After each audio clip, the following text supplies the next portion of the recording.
Muito bom, pessoal. Voltamos aqui mais uma aula de isomeria geométrica.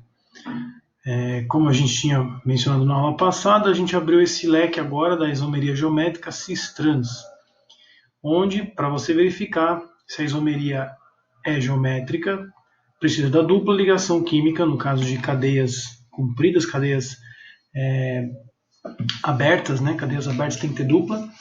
E essa dupla ligação ela tem que ter uma particularidade estrutural, onde no carbono ligado a dois ligantes, precisa que esse ligante seja ou menor e maior, e caso isso ocorra, não sendo iguais, por sinal, e sendo diferentes, você elegendo quem é maior ou menor, você acaba determinando se é cis ou se é trans. Eu vou dar um exemplo até, para ficar bem legal, antes de falar do tal do ácido maleico e fumárico, né? Eu vou colocar aqui para vocês um exemplo, né, de cadeia que não é isômero. Então, vamos supor que eu tenho aqui uma cadeia de 4 carbonos, e aqui eu tenho um hidrogênio, outro hidrogênio e outro hidrogênio. Aqui embaixo eu tenho outros carbonos. Então, quem que é esse aqui? Você vê que é o 1-buteno, que é um exemplo que também tem na estrutura, né? 1-buteno. A ideia dos exercícios é para você conseguir treinar o olhar. Parte da explicação já está ajudando bastante nos exercícios, mas vamos lembrar primeiro quem que era aquele 1-buteno, né? A gente fez na aula passada o 2-buteno. Então, 1-buteno tem que ter a ligação dupla logo no primeiro carbono, então aqui é CH2, depois vem um CH, agora um CH2 e um CH3. Então, essa seria a estrutura do 1-buteno. E aí, quando você faz a estrutura do 1-buteno, como a gente está acostumado, pega a dupla e evidencia, como eu fiz aqui no desenho ao lado. Dá para reparar que essa estrutura aqui, ó, ela não apresenta isomeria cis-trans. É o exemplo de não isomeria cis-trans, porque os dois ligantes aqui são iguais. Então, como eles são iguais, já deu ruim. Quando os dois ligantes no carbono da dupla são iguais, não vai ter isomeria cis-trans. Você pode até olhar para o outro lado e falar para mim que aqui é menor e que aqui embaixo é maior, que é a classificação que eu ensinei. Mas se isso não acontecer do outro lado, não vai ter isomeria cis-trans. Então aqui no caso nós temos um exemplo de não isomeria cis-trans. É uma cadeia normal, sem isomeria geométrica. Beleza? Bom, mas a aula de hoje não é para isso, né? Aqui a ideia é mostrar uma aplicação histórica, que são esses dois carinhas aqui. O ácido maleico e o ácido fumárico, que inclusive eu vim e construí as moléculas, né? Olha só que bonitinha. Essa aqui seria a molécula do ácido maleico. Temos aqui, ó, a dupla O, OH, carbono, carbono com a dupla, carbono dupla O, OH. Então essa estrutura, ela já apresenta uma característica que você consegue perceber, né? Então, você me falaria que esse cara é cis ou é trans, né? E eu fiz também o fumárico. Aqui a estrutura do fumárico, dupla ligação. Perceba como é diferente, né? Duas coisas grandes, uma pequenininha. Perceba, ó, carbono ligado a uma coisa grande, carbono numa coisa pequena. Carbono numa coisa pequena, carbono numa coisa grande. Você vê que eu olho para tudo isso aqui, né? Ó, olha as minhas mãos.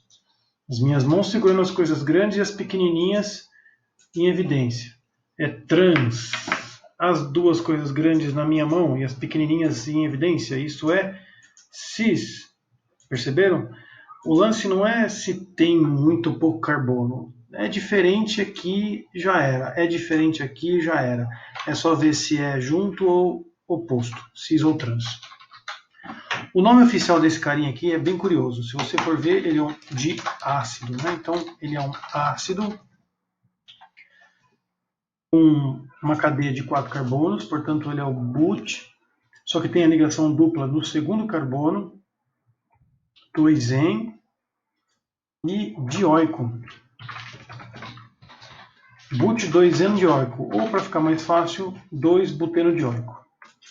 Esse é o ácido 2-buteno dioico. Mas, né, precisamos colocar o nome cis nele antes. Ao passo que nesse aqui você tem a posição trans. E o que tem de curioso nesses daqui? Bom, a história é a seguinte. Quando eles resolveram armazenar esse ácido 2-dibutenóico, eles não faziam ideia que esse negócio existia, essa isomeria cis-trans. Aí o cara vai lá fazer a reação química, e normalmente ele vai pegar num vidro, vai colocar lá num potinho e vai deixar aquela coisa lá ao ar. Pode ser que o tempo esteja seco, enfim. Aí ele vai sofrer uma reação química que ele não esperava. Ele percebeu que parte do que ele colocava no potinho reagia e se depositava no fundo. Então, se ele tivesse programado um experimento para colocar 10 mols do ácido butenodioico, ele percebia que uma parte já depositava pouco tempo depois. E ele não entendia por quê. E ele sempre tinha que colocar um pouco a mais, né? Ou seja, a concentração nunca dava certo, porque sempre tinha um pedaço que reagia e ele queria que o negócio ficasse estável. Analisando as estruturas, eles perceberam que existiam 2 ácidos butenodioico, 2-butenodioico, e que precisava de um estudo mais específico para entender por que tinha esses 2 tipos, né?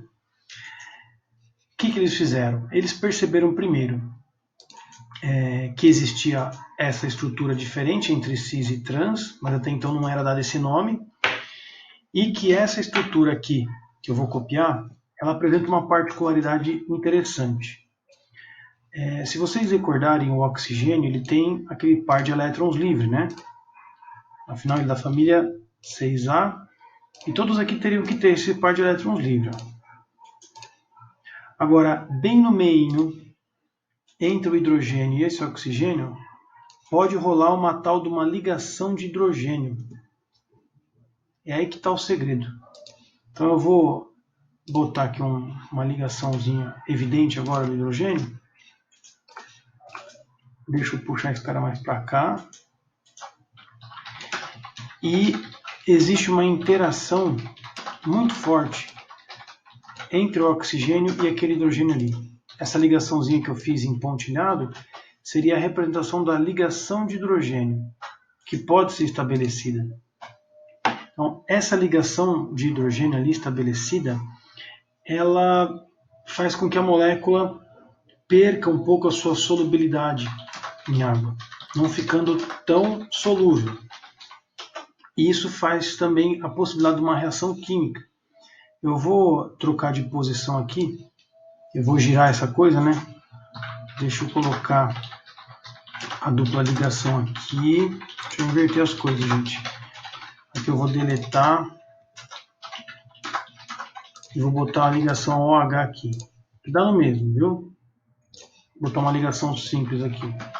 Pronto. Então o que eu fiz? Eu girei, né?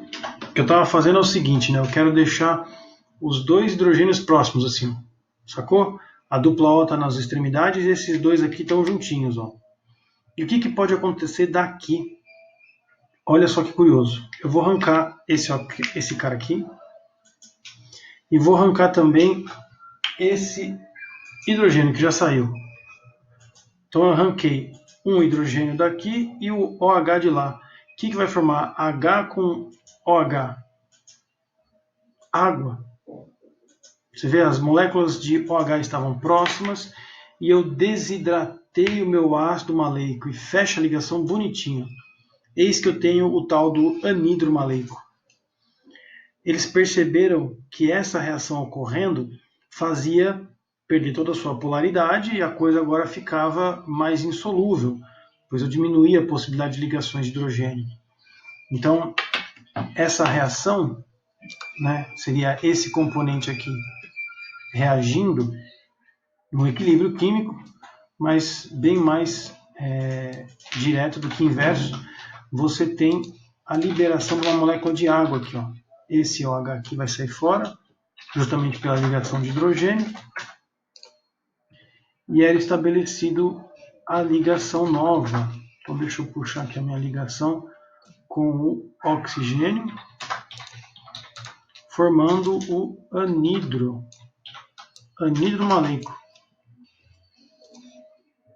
Anidro maleico. Fazendo essa reação, né, mais H2O, eles perceberam que a estrutura tinha lá a sua importância, porque a mesma reação de desidratação não acontecia no outro ácido. Portanto, a estrutura ela tinha uma certa influência. Então, eu vou chamar aqui como uma desidratação do ácido maleico, coisa que não acontece no fumárico, que eu não vou representar. Por quê? O ácido fumárico ele apresenta uma distância muito grande entre as carboxilas, o que não permite, né, que eles se unam, a não ser que eu quebre a ligação dupla e tente fazer eles ficarem próximos, eles não se aproximam um do outro. Outro detalhe é que a sua estrutura, né, ela é em trans, então você já imagina, né, aquele vetor de polaridade aqui e aqui, então eles já são próprios de moléculas apolares. O maleico, ele tem polaridade, então ele poderia ser um forte candidato a ficar solúvel. Tanto é que os experimentos aconteciam em água. E essa molécula tinha uma polaridade muito grande. Agora, com o passar do tempo, o ácido maleico, que era super solúvel, se transformava numa outra molécula, e isso já não é tão solúvel em água. E essa evidência deixou eles encafifados, porque o outro ácido fumárico não apresentava a mesma possibilidade de reação. E isso fez com que eles estudassem mais a fundo as estruturas e percebessem essa influência da dupla. E aí o nome de cis e trans. O trans não reagia, o cis reagia. A molécula em cis ela apresenta essa possibilidade que o trans não tem. Então essas são evidências estruturais que permitem a gente entender, né, algumas coisas sobre a dupla ligação e as suas posições de isomeria cis ou trans. Algumas outras coisas mais interessantes eu vou falar daqui a pouco, mas essa é uma delas. A evidência de que a isomeria cis ou trans promove reações diferentes, propriedades físico-químicas diferentes, onde o fumárico é insolúvel, mas não reage. O maleico é solúvel, mas se reagir já não fica tão solúvel. Isso em água, né? Solubilidade em água. Maravilha. Daqui a pouco eu falo mais sobre isômeros cis-trans, hein? Da próxima aula vai ser sobre o óleo.